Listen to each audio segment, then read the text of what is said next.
This is a special report from the Yorkshire Post, published on the 24th of February 1964. After many incidents reported over the past few months of black magic rites being held in remote churchyards in various parts of the country, the Yorkshire Post has investigated several of these reports. The investigation was carried out in an effort to determine whether these sporadic outbreaks of acts of desecration were, in fact, signs of a revival of an age-old cult of devil worship, or merely acts of vandalism inspired by possibly too much publicity of isolated instances of its practice.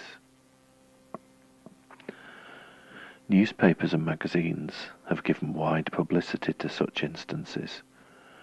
Recently, too, a self-professed witch gave a lengthy TV interview in which she admitted being a practicing witch, but pointed out that witchcraft could be used for good as well as evil.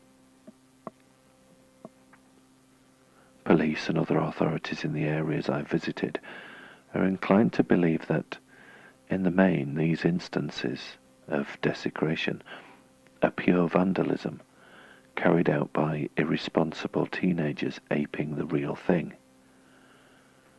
After visiting two churchyards, one in Surrey and another in Kent, I believe this is true in a number of instances. Vandalism in these cases consisted of the overturning of several tombstones and the uprooting of flowers, and the indiscriminate throwing of rubbish, including beer and mineral water bottles.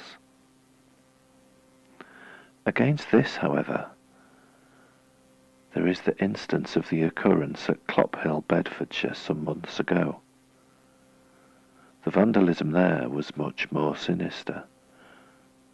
At Clophill, in the ruins of the 10th century church of St. Mary's, a girl's skeleton nearly 200 years old was disinterred from a tomb, and the bones used to fashion mystic signs and symbols. The stone slab covering the tomb weighed several hundredweights, and could hardly have been removed by a group of skylarking teenagers. Experts said later that special tackle would have been needed to lift the slab. That this instance at Clophill was the work of devotees experienced in worship of the devil was further borne out by the existence of symbols drawn on walls, and in some instances chipped out on tombstones. On examination by more experts, these symbols were found to be authentic and match those to be found in ancient works on the subject of devil worship and the performance of the Black Mass. Halfway through these investigations came yet another report that this time took me to a 12th century church in the sparsely populated village of Appleton in Berkshire. The gravestone of a former rector was overturned, and a stone cross 6 inches square, which has stood over the grave of a 12-year-old boy for 80 years, was snapped off like a matchstick. These events on All Souls' Eve were not the first to disturb the peace of Appleton Church. A few weeks earlier, the Reverend Arthur Tyndall Hart found symbols in black paint daubed in the church porch, and a black circle drawn on a grave cross. The symbols appeared to represent a cross, which had been stamped on by a cloven hoof. The night before the stones were moved, the gardener at the nearby manor house saw flames flickering on the top of the 10-foot churchyard wall. He found paraffin burning in a tin, but there was no one in sight. Later he heard cries from the churchyard, but when he went out, he could find no one. It was a bright, moonlit night, and though the ground was soft, there were no footprints. There were similar outbreaks of desecration in the Chichester area a few weeks ago. Gravestones were uprooted in the churchyards of Newhaven Parish Church, Alfriston Parish Church, and St Andrew's Church, Jevington, Bexhill.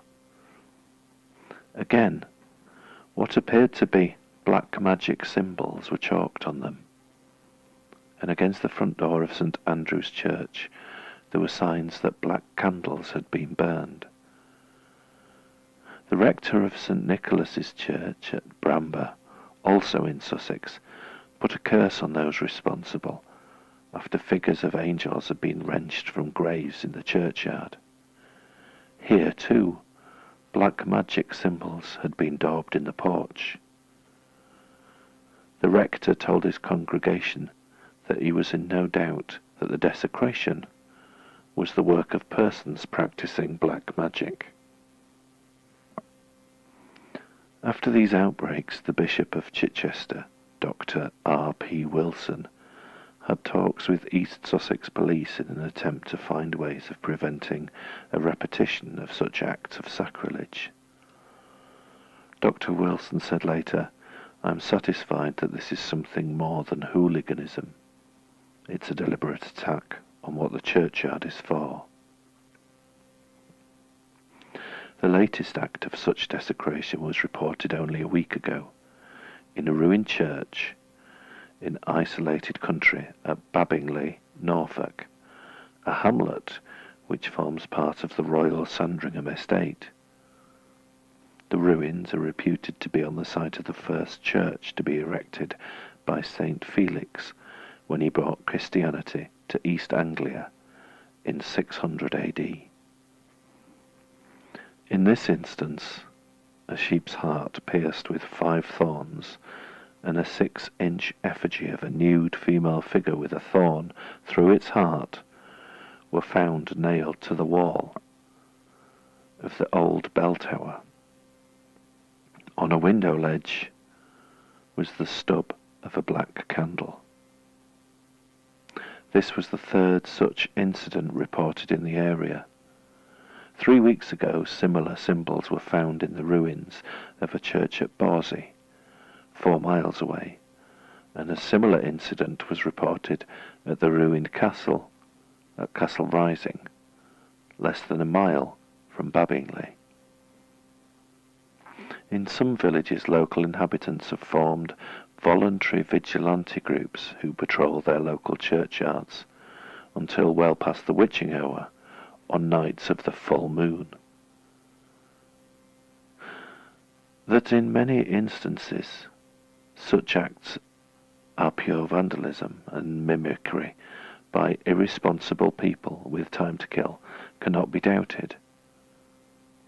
But such instances, such as Clophill, have a more sinister aspect and provide evidence that some of these acts of sacrilege are the work of those learned in the practice of the black arts. In some of the incidents reported, the abnormal strength that would have been needed to perform such acts of vandalism casts some doubt on the theory of hooliganism, unless these hooligans brought lifting tackle with them, which seems unlikely. There can be no doubt that many instances are simply the work of irresponsible hooligans, aping others, even to the extent of purchasing a sheep's heart from the local butcher. From the wrecking of railway carriages, they appear to have turned their attention to the desecration of churchyards. But, unwittingly, these vandals are doing more harm than even they intend. For among many cases of sheer hooliganism, it would appear that other, more serious instances of sacrilege are going unremarked, when more intensive investigation is needed.